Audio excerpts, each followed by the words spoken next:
खेल तो अब शुरू हुआ है, खेला होना है वो तो अब होना है। दिल बहलाने के लिए गालिब ख्याल अच्छा है, उसको परिंदा भी पर नहीं मार सकता। जो होना था वो हो गया। भाजपा ने जो तीर चलाना था वह चल गया।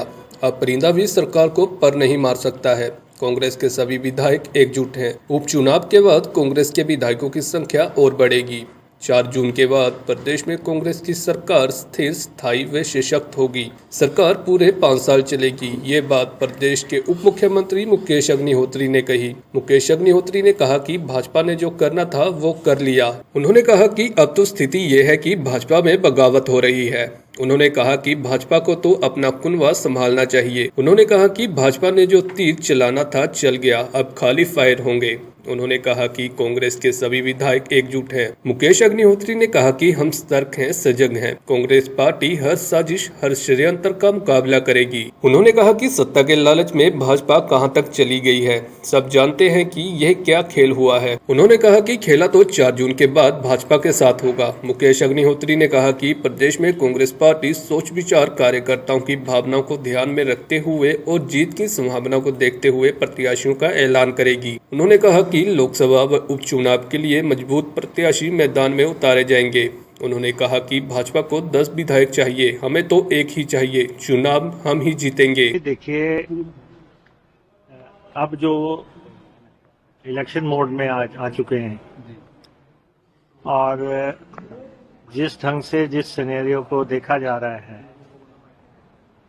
कांग्रेस तो सेटल्ड है। असली विद्रोह तो भारतीय जनता पार्टी के अंदर चल रहा है, क्योंकि जो इलेक्शन है वो तो कांग्रेस पार्टी और बागी कांग्रेस, उनमें इलेक्शन हो रहा है।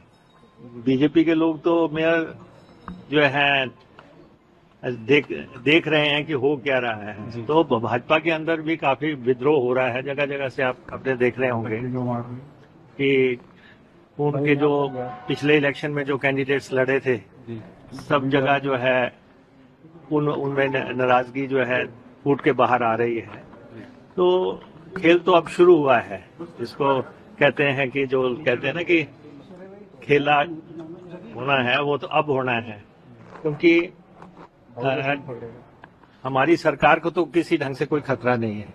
ये तो स्पष्ट है कि गवर्नमेंट को कोई थ्रेट नहीं है, क्योंकि हमारे इस समय भी 34 एमएलएज हैं और अगर 68 का हाउस भी देखें तो उसमें 35 मार्क पे गवर्नमेंट स्टेबल होती है।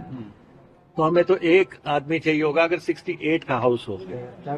तो उनको जो है वो अब 25 हैं, उनको 35 करने के लिए 10 चाहिए।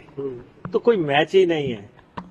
और अब जो इलेक्शन होगा और जिन इश्यूज पे हो रहा है वो अगर आप देखें तो जैसे ही, हालांकि विपक्ष के नेता ये कहते हैं कि 4 जून को जो है उनकी सरकार बनेगी, वो बताएं कि कौन से आंकड़े में उनकी सरकार बनती है। कोई आंकड़ा नहीं है। आज की डेट में अगर 6 को बाहर किया तो 62 के आंकड़े पे आप देख लें। 62 में भी हमारे 34 हैं और उनके बागियों को भी बीच में डाल के वो 28 बनते हैं। अगर बागी जो इंडिपेंडेंट्स हैं, अगर उनको भी हटा दिया जाए, अगर उनका भी चुनाव हो जाए, तब वो 25 हैं और हम 34 हैं। जो हो गया सो हो गया। दिल बहलाने के लिए गालिब ख्याल अच्छा है। कांग्रेस पूरी तरह अब सजग है, पूरी तरह सतर्क है। 34 के 34 से आप लोग अब हमारे जो विधायक दल है उसको परिंदा भी पर नहीं मार सकते। Bureau report EN TV।